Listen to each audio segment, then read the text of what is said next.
Vale discipuli et discipulae, sejam bem-vindos a Lectio Tridecem. Hoje nós vamos estudar novamente a terceira declinação, portanto estamos retomando o nosso assunto e vamos também estudar desta feita os substantivos neutros. Bem, o que acontece? Nós já estudamos os substantivos da terceira declinação, mas apenas masculinos e femininos. Hoje nós vamos estudar os neutros. Ainda não estudamos os adjetivos, estudaremos ainda numa próxima lição. Vamos lá? Terceira declinação, nomeadamente nós vamos retomar alguns elementos que vocês já sabem. Aqui nós estamos relacionando os temas em i, ou seja, que o genitivo singular termina em is, isso não é propriamente nada novo para vocês. Em geral, a terceira declinação se divide em temas em consoantes e temas em ii. No caso, são os chamados imparisilábicos e parisilábicos. Até aqui, nós não temos absolutamente nenhuma diferença em relação àquilo que nós estudamos anteriormente. Nesta lição específica, abordaremos apenas os substantivos neutros, ou seja, deixaremos aí de fora os masculinos e femininos. Já estudamos eles em lição anterior. E deixaremos os adjetivos para mais adiante, certo? Vamos aqui observar, então, as diferenças que existem dos imparisilábicos para os parisilábicos. O que acontece? Vocês viram que nos substantivos masculinos e femininos, a diferença estava apenas no genitivo plural. Os imparisilábicos terminavam em e os parisilábicos terminavam em ium. Parece que é uma coisa muito simples, não é? Uma diferença muito pequena. Mas agora nós já temos uma diferença um pouco maior, porque ela se configura no nominativo, no vocativo, no acusativo e genitivo, ou seja, e todos eles apenas no plural, certo? No singular é diferente. No singular funciona praticamente como funciona lá no masculino e feminino, exceto, vamos ver, no acusativo. E vou já explicar por quê. Nós lembramos lá que no nominativo e no vocativo, masculino e feminino, não tínhamos uma desinência propriamente da terceira declinação. Isso poderia variar de palavra a palavra. Nós vamos ver que no acusativo funciona também do mesmo jeito, né? Ou seja, não há uma desinência. Da mesma forma que escreve o nominativo, se escreve o vocativo e acusativo. Isso por quê? Porque nós estamos falando dos neutros, e vocês viram já os neutros da segunda declinação e viram que o acusativo, vocativo e nominativo se escrevem sempre da mesma forma, certo? Mas não se preocupe, eu estou dando essa informação, estou adiantando essa informação. Nós vamos ver ela um pouco adiante. Então, vamos lá ver aqui primeiro os temas em consoantes, os imparisilábicos. Bem, os temas imparisilábicos, ou temas em consoante, como também são chamados, têm essa característica porque tem um número desigual de sílaba no nominativo e no genitivo singular. E até aqui nós não vimos nenhuma diferença em relação àquilo que já foi explicado em relação aos masculinos e femininos, certo? Os imparisilábicos, eles se dividem em sigmáticos, da mesma forma que no neutro. Em um exemplo de sigmático, nós temos aqui vulnus, vulneris. Observe bem quando eu estou falando, eu estou enunciando o nominativo e o genitivo. O nominativo é vulnus. Eu estou falando de duas sílabas. Vulnus. E agora eu vou enunciar o genitivo singular. Vulneris. Já estou falando três sílabas. Vulneris. Então, esse é um tema imparisilábico, ou seja, possui um número desigual de sílaba no nominativo e no genitivo singular. Além desses, temos os sigmáticos, ou assigmáticos, desculpe, os assigmáticos. É o caso de caput, capitis, caput, capitis. Bem, que aqui é o mesmo princípio. Sigmático porque termina em sigma, letra S, ou som de S, que eventualmente pode terminar com X, né? E assigmáticos são todos aqueles que terminam com consoante, certo? Mas não terminam aí, no caso, com um som de S. É o caso de caput, certo? Terminam aí com um T mudo. Significado disso, ulnos normalmente é ferida, é o mais relacionado, embora existem outros significados, certo? E o caput, capitis, significa cabeça, a cabeça de um homem ou de um animal. Bom, então até aqui nós não temos relativamente muita diferença do que nós já havíamos explicado sobre os imparisilábicos. O que é bom? O que é bom? Vamos aqui agora aos temas parisilábicos. Basicamente, temos aí o mesmo princípio daquilo que já havíamos explicado. São os temas em I, que são chamados parisilábicos. Nesse caso, porque possuem um número de sílabas igual no nominativo e no genitivo singular. E os parisilábicos estão divididos em parisilábicos mesmo, como o próprio nome já enuncia. Não era nem necessário dizer dividem-se em parisilábicos e imparisilábicos. Não. Existem dois tipos: os parisilábicos e os falsos imparisilábicos. É o mesmo princípio. Então, nós temos aqui, no caso dos parisilábicos, mare, maris. Observe bem o número de sílabas que eu estou pronunciando. Vou falar o nominativo. Mare, 2 sílabas. Vou falar agora o genitivo singular. Maris, 2 sílabas também. Por isso é chamado parisilábico. Esse termo mare, maris, significa o mar, certo? E aí temos aqui os chamados falsos imparisilábicos.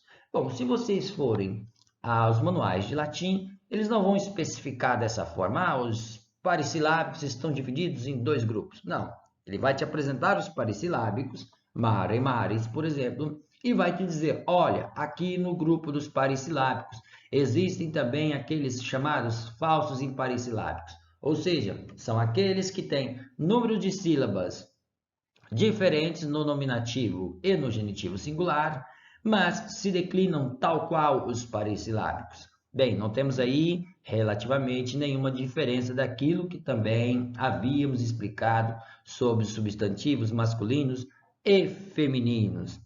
Até parece que eu estou chovendo aqui no molhado, certo? Daqui a pouco nós vamos ver que existem sim grandes diferenças. Então nós temos aqui, olha, esse substantivo neutro enunciado, animal, ou seja, teríamos aí 3 sílabas, animal, e agora vamos enunciar o genitivo singular, animalis, ou seja, 4. Então, nós temos números diferentes de sílabas no nominativo e no genitivo. Mas nós vamos ver que animal, animalis, é um falso imparisilábicos. Vamos seguir? Muito bem, vamos então conhecer quais são as desinências que possuem os neutros da terceira declinação. Vamos conhecer primeiro os imparisilábicos. As desinências são exatamente estas aqui. Vamos lá. Se vocês se lembrarem bem, o nominativo, o vocativo e o acusativo, no caso, na terceira declinação, eles não têm uma desinência própria, certo? Até aí, nenhuma novidade se disséssemos que o nominativo e o vocativo já era assim. Só que agora o acusativo também não tem. Professor, qual será a desinência? Fique tranquilo. A mesma forma como se escreve o nominativo, se escreverá o vocativo, se escreverá também o acusativo. Lembrando, nós já passamos pela segunda declinação, estudamos os neutros e vimos que a declinação tem a mesma desinência para os neutros no nominativo, no vocativo e acusativo. Então, na terceira declinação funciona também do mesmo jeito, ela é unificada. Facilita por um lado, dificulta por outro, porque obviamente teríamos aí, em tese, maior dificuldade para reconhecer o caso pela desinência, ou seja, se torna um pouco analítico, teremos que analisar o contexto da frase para saber se a palavra se trata de um nominativo, ou de um acusativo, ou mesmo ali de um vocativo, certo? Assim como acontece, as desinências, no caso da terceira declinação, elas são muito variadas, existem inúmeras, e não valeria a pena nós indicarmos aqui, olha, tem essa, aquela e etc. São muitas mesmo, certo? Bom, aí eu vou dizer que no plural nós temos aqui exatamente as desinências que temos lá na segunda declinação para os neutros. Lembram que nós escrevíamos lá assim, por exemplo, bellum, bellum, bellum. E no plural escrevíamos bela, bela, bela. Ou vou dar outro exemplo. Escrevíamos na segunda declinação templum, templum, templum. E no plural templa, templa, templa.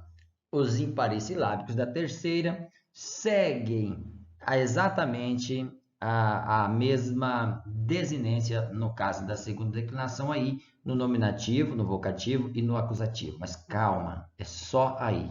Agora, se nós observarmos, todas as outras desinências do genitivo, do dativo e do ablativo estão exatamente iguais àquelas que nós já vimos na terceira declinação, ou seja, em is, i, e, ibus, ibus. Então, não temos diferença absolutamente nenhuma, a não ser aí no nominativo, vocativo e acusativo. É o mesmo princípio daquilo que vimos na segunda declinação também, né? Ou seja, o genitivo, o dativo e o ablativo não mudaram nada, tanto para o masculino quanto para o neutro, seguem as mesmas desinências. Então, diríamos que na terceira declinação funciona do mesmo jeito. A mudança de desinência nós veremos aqui no nominativo, vocativo e acusativo, mas não no genitivo, dativo e ablativo. Mas vamos lá, que não é só isto, nós temos também neste grupo os chamados parissilábicos, certo? Como nós já apresentamos para vocês. E agora nós vamos ver uma diferença mais sensível nas desinências, porque como eu já havia falado, existem mudanças no nominativo, no vocativo, no acusativo e no genitivo, certo? Isso diferente, vou repetir. Eu tinha dito para vocês que os parissilábicos têm diferenças dos imparissilábicos, não apenas no genitivo, mas também no acusativo, no vocativo e no nominativo. E eu esqueci de falar que também tem no ablativo singular. Olha isto. Então vamos lá observar as mudanças, as alterações, aliás, as diferenças, não alterações, as diferenças que nós temos de desinência. Nós vamos ter aqui exatamente as mesmas, ou seja, ausência de desinência no nominativo, no vocativo e acusativo singular. Genitivo e dativo permanece tal como está, mas agora já vimos que há uma diferença aqui em relação ao ablativo, certo? O ablativo se faz em e para os imparisilábicos e se faz em i para os parissilábicos.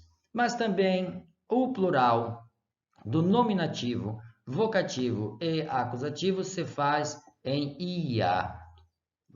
Observe que há um acréscimo aí de um i em relação à forma como nós vimos lá no imparisilábico, certo?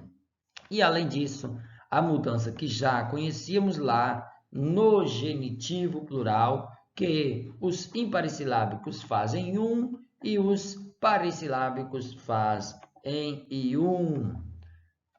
Bom, vamos ver agora como é que isso funciona declinado. Vamos agora conhecer a declinação dos imparisilábicos. No caso, um dos grupos é o assigmático. Então, o assigmático que nós enunciamos é exatamente caput, capitis, certo? Ou seja, nós temos aqui a enunciação do nominativo e também do genitivo. E, nesse caso, nós temos aqui a palavra. Observe bem que nominativo, vocativo e acusativo, que não tem uma desinência própria, certo? Estão aqui escritos da mesma forma. Como estão lá no plural, a mesma desinência, capita, para os três casos, certo? E aí o restante não temos absolutamente diferença de desinência. Então, lendo isso, teremos aqui nominativo, vocativo e acusativo, singular, caput, genitivo, capitis, dativo, capite, ablativo, capite. Bom, aí no plural teremos nominativo, vocativo e acusativo, capita, genitivo, capitum, dativo e ablativo, capitibus. Esse termo significa cabeça, certo? Cabeça de homem, de animal. Mas vocês devem se lembrar desse símbolo que está aqui do lado, se chama caput. E o que é um caput, por exemplo, na lei? A lei principal, ou seja, é a cabeça de um determinado grupo de leis. Então, todas que estão pensadas a partir daquele caput devem se referir ao caput, né? Ela é o que coordena todos os outros grupos, certo? Bom, também é desse termo do plural capita que vem o nosso termo cabeça. Nós vamos ver isso mais adiante. Vamos ver agora, por exemplo, do sigmático. Aí temos aqui aquele que nós tínhamos enunciado, ou seja, vulnus vulneris. Observe como está enunciado. Não há propriamente uma regra para se dizer, olha, professor, como que eu vou saber que o ulnus vai se escrever ulneris e não ulnuseres, já que está enunciado eres? Bem, primeiro nós já sabemos, aí é uma questão de regra, sabemos que o grupo dos sigmáticos, eles terminam em S, mas esse S depois ele é transformado numa consoante. Então, sabendo disso, nós vamos procurar saber, pegar aqui minha canetinha, onde é que está o S e vamos saber que ali está o R, certo? Como radical da palavra. E aí a consoante anterior, a vogal anterior, obviamente não será a que estiver lá, mas sim aquela que está anunciada no genitivo. Então, o desaparece, dá lugar ao E o S dá lugar ao R, certo? É aquele velho princípio que nós encontraríamos, por exemplo, em caput, capitis. Nós procuramos o I, no caput não encontramos, procuramos o T, vamos encontrar ele por último, ou seja, não há alteração. Isso significa que a vogal anterior no nominativo, que no caso é U, não é U e sim o I, certo? Como está enunciado pelo genitivo, como está dado pelo genitivo. O princípio é esse.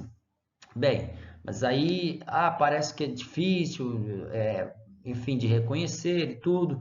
Podem ter certeza que com o tempo isso vai se internalizando melhor como que estas regras funcionam, certo? Então nós temos aí a declinação de ulnus, vulneris, certo? E aqui nós vamos ver exatamente que nominativo, vocativo e acusativo não tem uma desinência própria, né? Como nós já vimos aí uma diferença em relação ao caput, não se terminam da mesma forma, mas o restante é exatamente igual os assigmáticos. A diferença que nós temos é que o sigma que está no nominativo, ele vai sempre dar lugar a uma outra consoante em seu lugar. Vamos dar mais exemplos aqui daqui a pouco de impares silábicos, de sigmáticos, e vocês verão como é que isso acontece. Podemos passar agora para o grupo dos paressilábicos. Só recordando que o ulnus significa ferida, certo?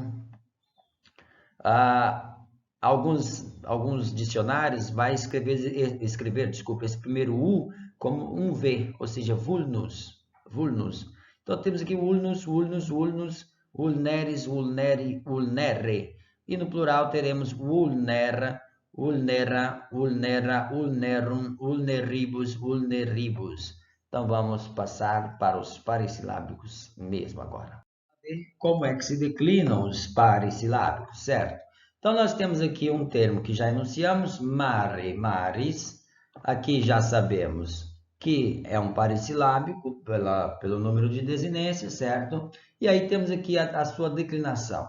Nominativo, vocativo e acusativo, mare. Genitivo maris, dativo mari, ablativo mari. Observe que aqui agora a desinência dos pares silábicos ela se altera em relação aos impares silábicos, no caso da terceira declinação. E aí no plural nós temos aqui Maria para nominativo, vocativo e acusativo. Ou seja, novamente temos uma mudança na desinência em relação aos impares silábicos. E no caso, no genitivo, aquela velha desinência que já conhecemos ser diferentes dos pares silábicos para o impar silábico, que é o ium, ou seja, marium. Dativo e ablativo se escreve maribus. Não, aqui não temos absolutamente nenhuma alteração, certo? Então, uma coisa que eu queria dizer, não confundam o termo Maria, que significa aqui mar no plural, certo? Ou seja, mares, como hoje nós escrevemos, mares. Não confunda com o nome Maria, certo? São duas coisas distintas. Uma coisa é a palavra mare, que é de origem mesmo latina, e outra coisa é o nome Maria, que já é de origem hebraica e que é declinado lá na primeira declinação. Se quiserem saber como se declina, é só observar a primeira declinação, no caso no singular, certo? Aí nós temos no grupo dos pares silábicos os chamados falsos impares silábicos. Não é que eles sejam falsos, não, é que eles são impares silábicos, ou seja, têm números diferentes no nominativo e no genitivo, mas eles se declinam como os pares silábicos. Por isso são chamados de falsos impares silábicos. Então vamos ver aqui o caso da declinação de animal, animalis. Então temos aqui nominativo, vocativo e acusativo, animal, a mesma desinência, ou seja, a mesma desinência não, eles se escrevem exatamente iguais, de forma igual, aliás. O genitivo, animalis, observe que nós não temos aqui diferença, né, no caso, no radical, é exatamente igual. Se você olhar no genitivo, você vai encontrar animal, tal qual está lá no nominativo. A diferença é que nós aqui agregamos agora um is, que é a desinência própria do genitivo. Dativo e ablativo, animali. Aqui com uma diferença que o ablativo se escreve igual ao paressilábico, né? Ou seja, é um falso imparessilábico, pertence ao grupo dos paressilábicos, né? Ou seja, é um imparessilábico, mas pertence ao grupo dos paressilábicos. Estou repetindo a mesma coisa. E aí no plural nós temos aqui animalia, para nominativo, vocativo e acusativo, portanto, desinências iguais às do paressilábicos, diferente dos imparessilábicos, que terminam em A. E aí no genitivo temos aquela velha desinência que já conhecemos, ium, como em animalium, certo? Própria dos paressilábicos, essa desinência. E aí temos aqui animalibus para dativo e ablativo.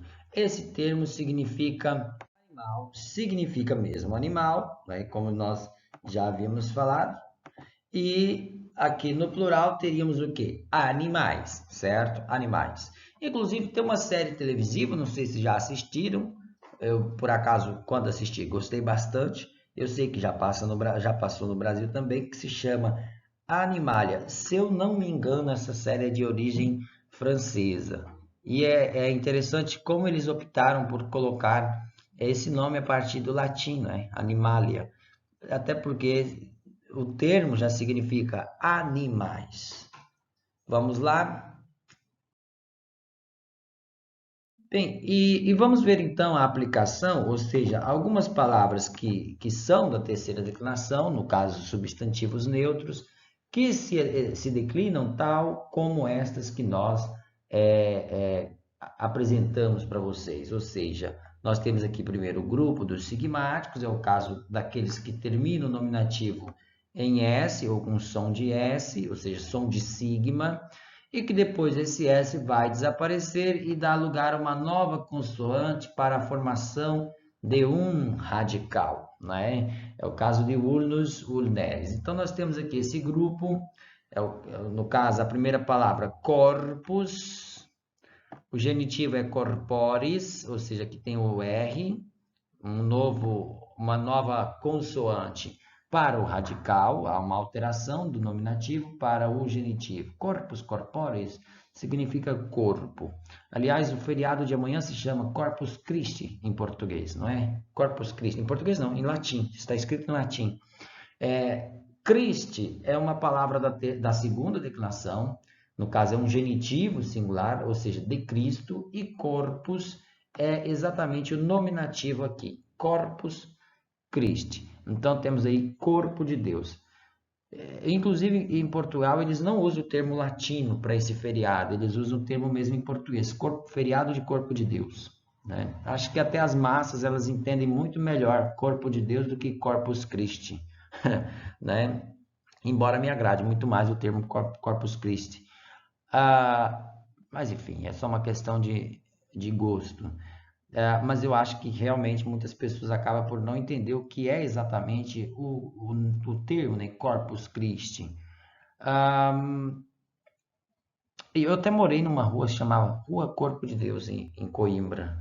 Foi aí que eu também percebi que eu ainda pensava, por que essa rua se chama Corpo de Deus? É por causa do feriado, né? O termo. Temos aqui a seguir o termo tempus. Aqui temos o sigma.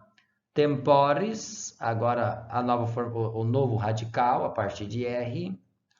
Opus, aqui significa tempo, né? Certo. Agora vamos a opus. Opus, esse S vai desaparecer e dar lugar a R para a formação de um novo radical, ou seja, opus operis. Opus, essa também não é uma palavra desconhecida de vocês, significa obra. Lembram do Opus Dei? Opus é obra. É aqui o nosso nominativo neutro da terceira declinação. E Dei é o genitivo singular de Deus, segunda declinação, certo? Então, Opus Dei é obra de Deus. Temos até, inclusive, um outro termo bem conhecido, que é o Agnus Dei. Agnus Dei. Aliás, Dei é o mesmo princípio, como eu tinha acabado de falar, ou seja, um genitivo singular da segunda declinação. E Agnus, ele é aqui da terceira declinação. Mas aí, não, desculpem, é um masculino também da segunda declinação, Agnus. É Agnus Agni, que eu me lembre bem, exatamente. Isso significa Cordeiro de Deus, que Agnus significa cordeiro. Vamos lá, seguir. Pectus, terminado aqui em S, sigma, portanto, temos aí pectoris, novo radical, é o peito, significa peito. Aqui temos uma outra palavra, olha, ius, iuris. Ius é o nominativo, iuris, temos aí um novo radical para o genitivo, significa o direito, certo? Aqui a seguir temos pecus, pecoris, significa gado, rebanho. Pecus, de onde vem mesmo o nosso termo pecuária? Imagina qual é o acusativo de pecus, e será bem escrito aqui como nera. Será pecora, ou seja, está bem próximo do que é pecuária. Né? Pecus pecoris. Temos aqui então um novo radical.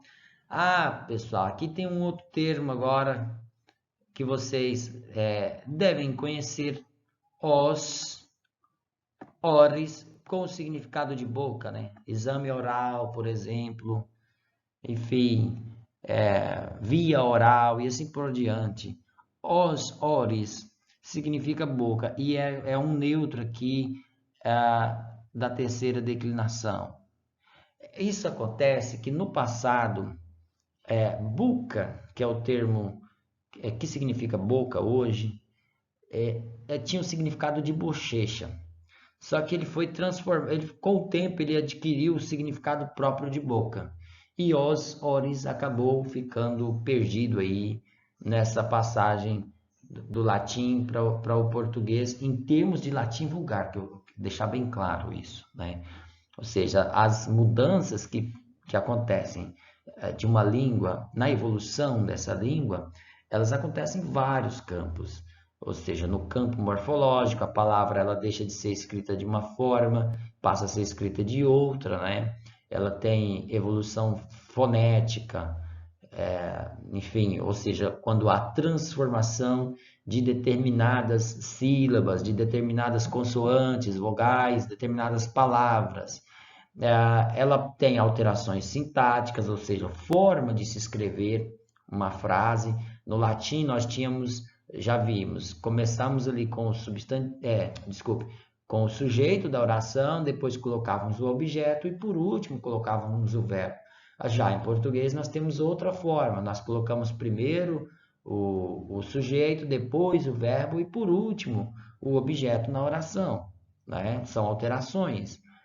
E também no campo semântico, ou seja, as palavras elas mudam de significado, adquirem novos significados. É por isso que às vezes quando vamos ao latim, nem tudo podemos traduzir pelo termo que tecnicamente significa em português, né? Nós traduzimos, por exemplo, ager como campo, mas nós temos no latim um termo chamado campus. E por que não se que é de onde vem o nosso termo campo, né? É de onde vem.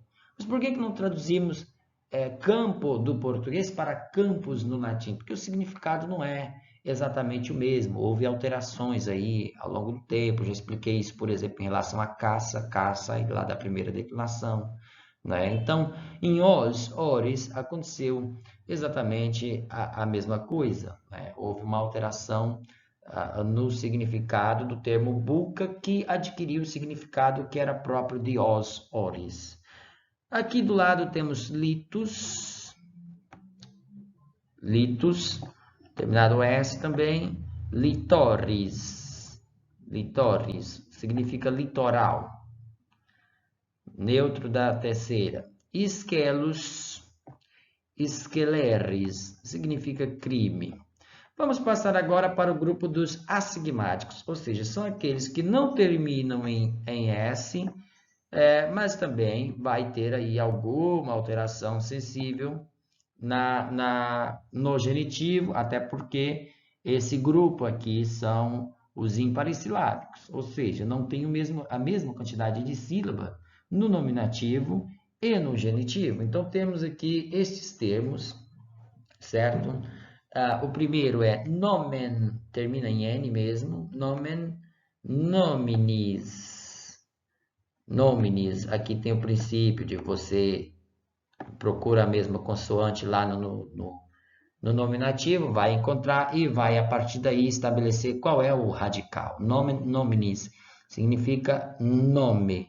Aí temos um termo aqui, olha só como é parecido pectus com pecten, né? Muito parecido.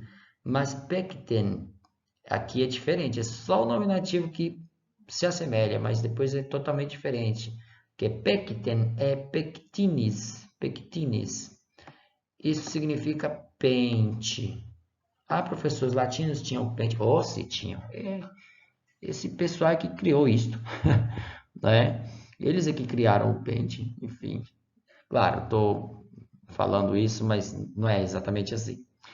Na verdade, se forem a museus da romanidade, vocês vão encontrar pentes lá, né? O pente é uma coisa muito antiga, obviamente.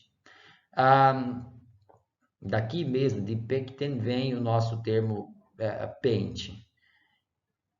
Iter, itineris, olha, aqui há uma mudança bem sensível, não? É bem diferente o termo. Na verdade, nós vamos dizer que existem alguns, e todas as declinações, né? Mas sobretudo aqui na terceira existem alguns casos específicos de declinação, de alteração de palavras bem sensíveis, no caso do nominativo para o genitivo. Olha só, aqui nominativo é iter, mas a partir do genitivo teremos itineris, significa caminho, né? Daí temos um termo que significa itinerário, por exemplo. E aicorris, significa a superfície do mar, tá? A superfície do mar. É um assigmático, ou seja, termina em R aqui. Do outro lado, nós temos lumen. Luminis significa luz, mas é a ideia de luz natural, de fogo, né? Enfim. E flumen, aqui da terceira declinação, neutro, flumen, fluminis, aqui tem o radical, fluminis, significa rio. Agora, para quem ainda não sabia, agora consegue entender por que quem nasce no Rio de Janeiro tem o adjetivo, Rio de Janeiro, o estado do Rio de Janeiro tem como adjetivo pátrio o termo fluminense. O que tem a ver Fluminense com Rio, professor? Está aí a semelhança. Fluminis significa exatamente rio. Significa água, tem outros significados também, óbvio. E temos aqui o termo ueris, ou seja, que é traduzido aí por primavera. Primavera. Radical aqui, pronto. E temos aí, assim, aqui, veja só, a diferença desse termo numinis, é diferente de nomen. Nomen é com O, e numen é com U. Numinis. Isso significa, foi até complicado para colocar aqui, eu tive que diminuir a letra, significava um movimento com a cabeça em que a pessoa, eu coloco sobre a vontade, mas a ideia de assentimento, é um movimento com a cabeça em que a pessoa denota o assentimento ou não assentimento com a determinada questão, né? Nós não temos um termo, não conheço em português, um termo que signifique movimento com a cabeça que indique a vontade de sim ou não, né? Mas numen pode ser traduzido como assentimento. E temos um termo que eu coloquei aqui separadinho, porque eu achei que fazia bem, né? Assim como eu coloquei ius e iuris, eu coloquei aqui o lactis, de onde vem a nossa palavra leite. Ele pertence aqui a esse grupo de assigmáticos, ou seja, se declinam como o caput. Lembram que nós temos aí, inclusive, lacta relacionada à lactose, relacionada a leite. Aí vocês vão entender por que temos esses termos, né? Lactose, enfim. E já o termo leite, ele vem mesmo daí, de lactem. Houve alterações fonéticas que são explicadas, enfim, na linguística românica, normalmente nós passamos por essa palavra aí, porque passamos pelo grupo do CT, que se transforma em I, temos octo, oito, por exemplo, né? Enfim. Vamos passar, porque já está ficando comprido isso aqui, vamos passar para a aplicação dos pareissilábicos. Bom, e aí vamos ver a declinação dos pareissilábicos, no caso, aqueles que têm mesma quantidade de sílabas aqui no nominativo e também no genitivo. Aqui eu coloquei menos palavras. Conclave, por exemplo, conclavis significa quarto, mas é a ideia de um quarto fechado, enfim. Temos aqui insigne, insignis é o sinal, a insígnia. Rete, retes, esse é um termo propriamente bem conhecido aqui no Amazonas, não? Rede. Enfim, acho que essa palavra foi até bom surgir aqui, né, para nós. Eu sei que alguns devem estar aí bem na rede, ouvindo a aula de latim, que vida boa. Ouile, ouilis, redio, aprisco. De onde vem mesmo o mesmo termo ovelha, né? Que já é de outra declinação, mas aqui a ideia é o lugar onde se prende, é o aprisco, né? Onde se prende as ovelhas, ouile, ouvilis. Temos aqui cubile, cubilis, significa cama, quarto, mas cubile também poderia indicar a ideia de uma casa, minha casa, né? Aí os falsos impareissilábicos, ou seja, aqueles que têm números diferentes de sílabas no nominativo e no genitivo, mas que fazem aqui a declinação semelhante aos parissilábicos, como nós vimos, né? Ainda falta aqui o ablativo, né? Então, vamos lá conhecer algumas palavras. Tribunal, tribunalis, ou tribunal. Na verdade, aqui era a ideia o lugar onde se assentam os tribunos. Pode significar tribunal também, mas o primeiro significado aí é o lugar onde se assenta o tribuno. Aí temos exemplar, exemplares, significa modelo, exemplar. Calcar, calcaris, significa espora. Ou seja, nós vamos ter aqui o plural em calcária, né? Calcária. E temos um termo aqui também muito nosso, né? Melis. Eu digo muito nosso porque quando se estuda, quando se lê os cronistas, vai se ver a importância que o mel tinha nas comunidades indígenas. Não sei se já tiveram a oportunidade de ler os cronistas, século XVI, XVII, XVIII. É muito interessante a importância que o mel exercia nas tribos indígenas. Melis, se declina exatamente, o plural será aqui, por exemplo, melia, como no nominativo, assim, plural. E temos um termo aqui que é os ossos. Observe bem que os ossos se escreve muito parecido, nominativo, os, se escreve exatamente o de boca, né? Os, é o mesmo nominativo. Só que a diferença é que o genitivo será oris e aqui será ossis.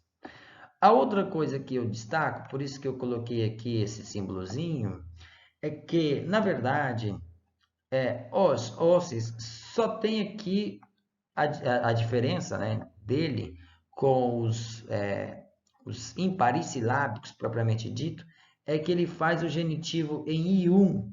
O genitivo, observe bem, ium, genitivo. Mas o restante é em a. É como os parissilábicos mesmo. Acho até que os ossos poderia ter ficado lá do outro lado, junto com os imparisilábicos, só destacando, olha, a diferença é que ele fará o genitivo em ium, osium, mas o nominativo será ossa, e não óssea, tá? Mas enfim, isso aí era só, eu sabia que apesar de ter essa informação extra, né? Eu coloquei porque eu queria demonstrar a semelhança do ossis com os oris. O uso na frase, o uso de um termo, pelo menos, para demonstrar como é que funciona na frase o neutro da terceira declinação. No caso, selecionamos aqui o termo animal, animalis. E vamos ver aqui, então, as nossas frases. No nominativo, escolhemos aqui animal, animal bonum est, traduzido por o animal é bom. Animal bonum est. O animal é bom. Temos agora o vocativo, animal, curre, que será traduzido por ó animal, corre. É claro que ninguém diz isso a um animal, mas eu precisava de fazer uma frase aqui utilizando aqui o nosso vocativo. Aí temos aqui o acusativo, animal bonum, amo. Observe que aqui nós temos a mesma desinência, a mesma forma, né, do nominativo e do vocativo. Animal bonum, amo. Professor, como é que eu vou saber que animal aqui é esse animal aqui? Como que eu vou saber que ele não é um nominativo, que ele não é um vocativo? É muito simples. Primeiro que o verbo amo, ele exige objeto direto. Então, como eu vou dizer animal, amo, bom? Não tem como. Essa desinência pessoal aqui de amo já indica que é a primeira pessoa. Lembram as desinências pessoais dos verbos? O é a desinência da primeira pessoa do singular. Então, quando eu digo amo, sou eu mesmo, né? Amo, eu amo o bom animal. Então, obviamente, já depreendemos que animal aqui funciona como acusativo. Vamos ver agora como genitivo. Caput animalis. caput animalis, a cabeça do animal, certo? E temos aqui populus animali oboediti. Populus animali oboediti. O povo obedece um animal. Aqui ficou no sentido figurado, certo? Mas é porque eu quis aproveitar a frase anterior para poder os exemplos ficarem parecidos e simples, de forma a deixar clara a terceira declinação. E temos agrícola cum animali insilua est. E também está muito parecido assim. Eu já passei por aqui, animales, passamos por aqui, agora estamos aqui no ablativo. Eu não tinha riscado todos. Agrícola cum animali est. Observe que temos aqui até a preposição que exige ablativo, assim como está aqui outra preposição que exige ablativo. Então aí está, o agricultor está na floresta, silva é floresta, com o animal. Agora, vamos identificar os casos. Que já até falei os casos, mas vamos lá. Nós temos aqui exatamente nominativo, traduzido, portanto, por sujeito. E, no caso, por predicativo do sujeito. O que acontece? É que animal é um substantivo neutro, bonum é um adjetivo neutro. Junto com o verbo, terceira pessoa do singular presente do indicativo, então teremos aí, obviamente, traduzido para o português, um predicativo do sujeito.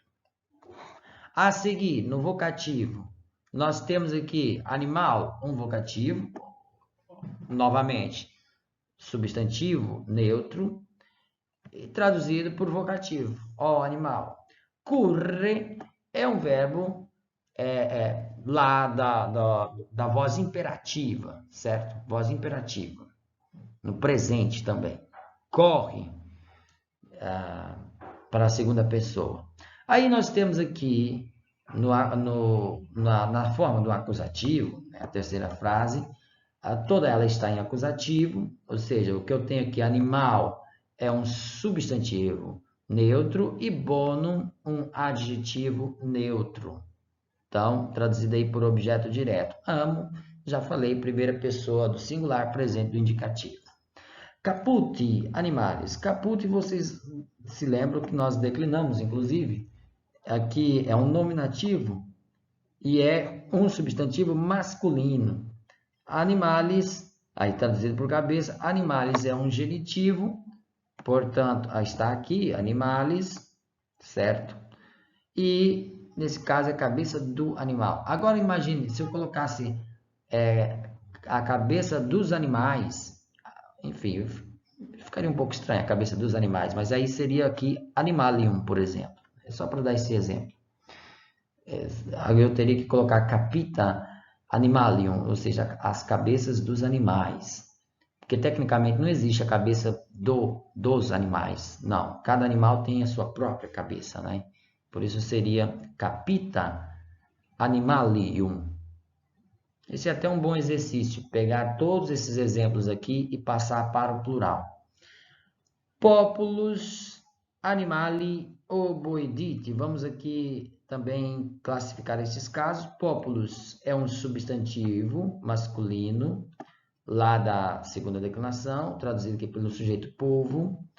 Animali é um dativo, portanto, substantivo neutro, aqui traduzido por objeto indireto, e oboediti, terceira pessoa do singular presente do indicativo.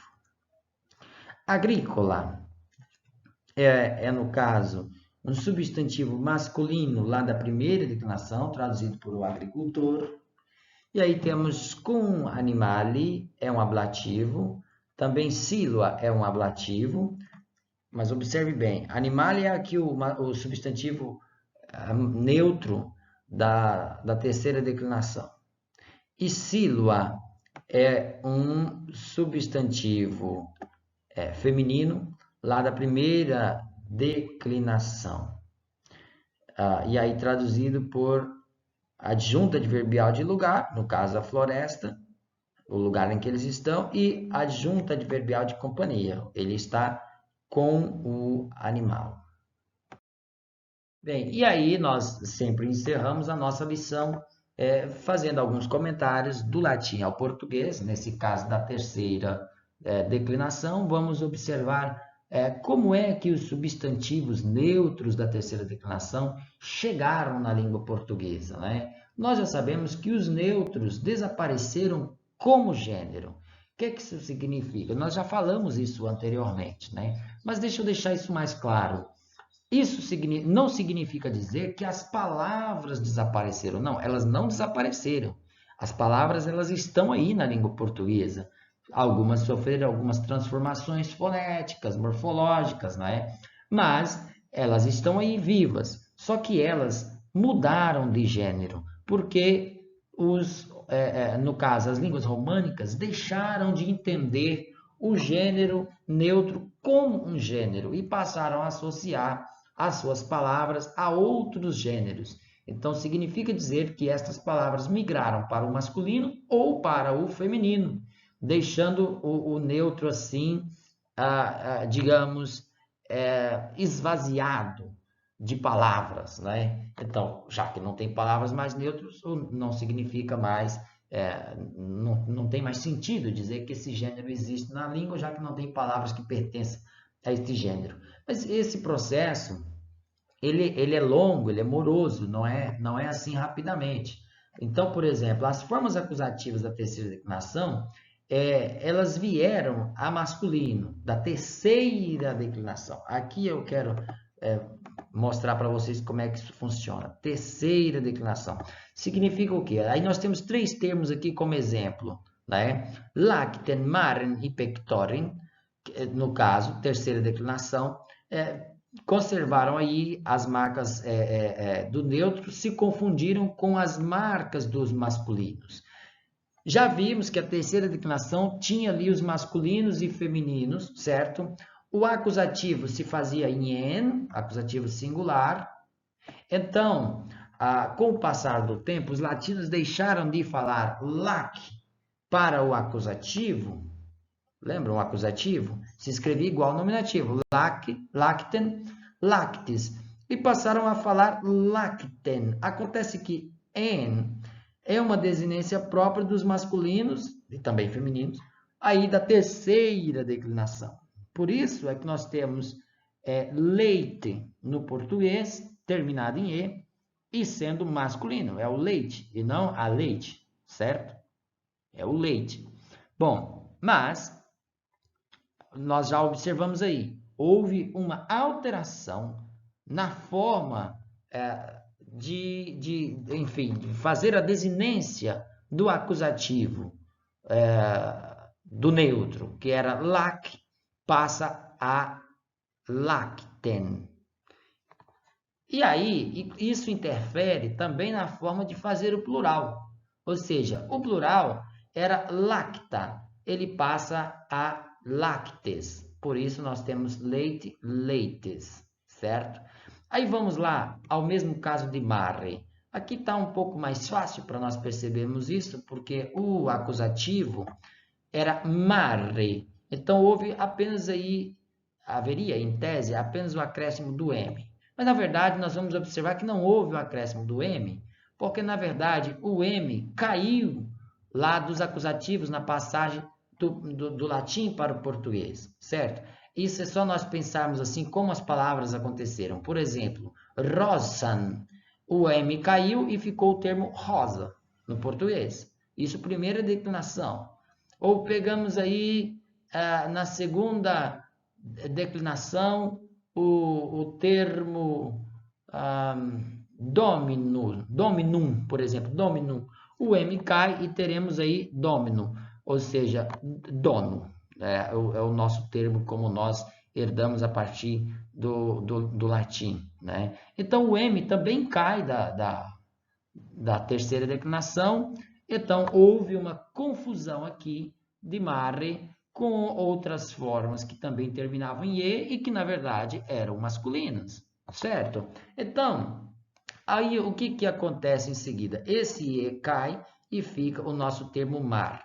Mas, se vocês observarem bem, o plural de mar é mares, ou seja, termina em es. Só que es é o plural próprio da terceira declinação para masculinos e femininos, não para os neutros. Os neutros aqui era Maria, lembram? Maria. Mas aí passa-se a entender que o plural não é Maria, e sim mares, e fica assim no português. Então, essa palavra, ela não mudou de declinação, ela continuou na terceira, ou seja, continuou terminando em E, em tese. Nós vimos que ela fica em R, né? Mas o plural se faz ainda em E, mares, como leite, leites, né? Acontece diferente com pectoren, que pectoren ela muda de declinação. Ela primeiro assimila aí a terceira declinação para os neutros, certo? Não, para os masculinos, pectoren, certo? Mas depois ela migra para a segunda declinação e é por isso que nós temos peito e não peite, por exemplo, né? Ou seja, o masculino se faz em o. Acontece que os masculinos em o é próprio da segunda declinação.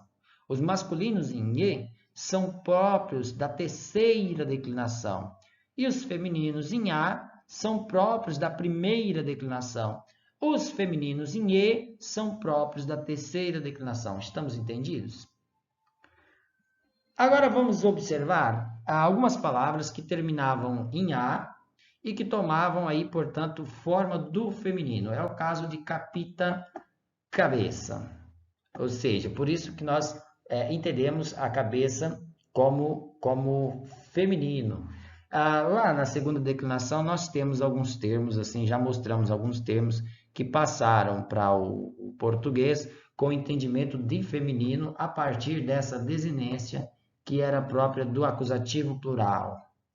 A ideia de plural em a, ela permaneceu, no entanto, por algum tempo em português. É o caso dos termos ferramenta, que evolui depois para ferramenta em português, vestimenta passa a vestimenta, aí temos ligna, lenha, só que todos esses termos que eu dei aqui, eles pertencem lá à segunda declinação. Aí nós temos um termo que hoje que é animalia, que existe na sua forma atual, evoluída, em alimária, certo?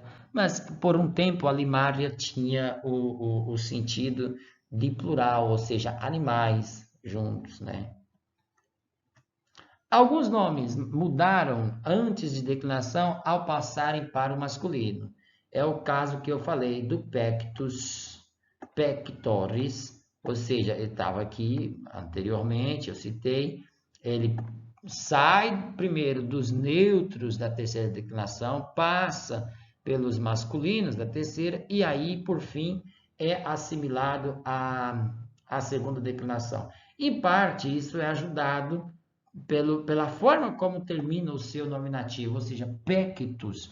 Pectus, us, é a desinência própria da segunda declinação. Então, isso aconteceu por assimilação. Por isso, nós temos peito, né, e não, como eu falei, não temos aí uma desinência terminada em e. Então, naturalmente, palavras também mudaram de declinações. Na verdade, nós vamos ver nas próximas declinações, quarta e quinta, que ainda não chegamos nelas, né? Elas desapareceram, ou seja, as palavras que pertenciam a elas foram diluídas, foram distribuídas nas outras três declinações. E com o tempo, até as outras três declinações desapareceram. Mas não seria incoerente dizermos que os vestígios estão aí quando nós pensamos, por exemplo, que os masculinos podem terminar em o quando vieram aí da segunda declinação e podem terminar em e quando vieram da terceira declinação. E os femininos podem terminar em a quando vieram aí da primeira declinação e podem terminar em e se vieram da terceira declinação. Os neutros ficam diluídos aí nesses grupos, né? Tem alguma... sim, e óbvio, há aquelas palavras que terminam em A na primeira declinação que são masculinos, como nós já mostramos, como também haverá palavras em O que são femininos, em número bem menor, mas haverá também, certo? Bom, a aula da terceira declinação, neutros, foi exatamente esta, e eu espero que tenha sido de bom proveito, e qualquer dúvida, estamos no grupo para tirar as vossas dúvidas. Gente, eu esqueci aqui ainda, esse último comentário que eu tinha agregado por último, eu já tinha terminado a lição, mas aí eu coloquei esse comentário final. A sobrevivência do ar no plural, nas mudanças, mostram como um morfema de natureza gramatical pode mudar e se tornar parte integral do radical. É o caso que acontece aqui em capita. Olha só, capita, esse A que está aqui é um morfema, ou seja, é uma desinência lá que marca o plural do nominativo, do vocativo e do acusativo. Só que hoje esse A, ele não é mais uma desinência, ele é parte integral do radical. Então, olha só, as alterações, elas acontecem também nessa natureza, ou seja, uma desinência própria, ela pode tornar-se parte do radical. E diríamos que isso aconteceu com as desinências que eram do acusativo, tanto singular quanto plural. A aula, então, agora exatamente foi essa. Aqui a nossa fonte, Ismael de Lima Coutinho, com a gramática histórica. A maioria dessas informações que eu dei aqui pertence a ele. Eu só queria destacar que essa última informação que está aqui foi tirada do livro do Rodolfo Hilari, nomeadamente lá numa página que ele fala sobre o desaparecimento do neutro, página 92 e página 93. Vocês que têm o livro aí, né, podem consultar. É o livro Linguística Românica, Rodolfo Hilari.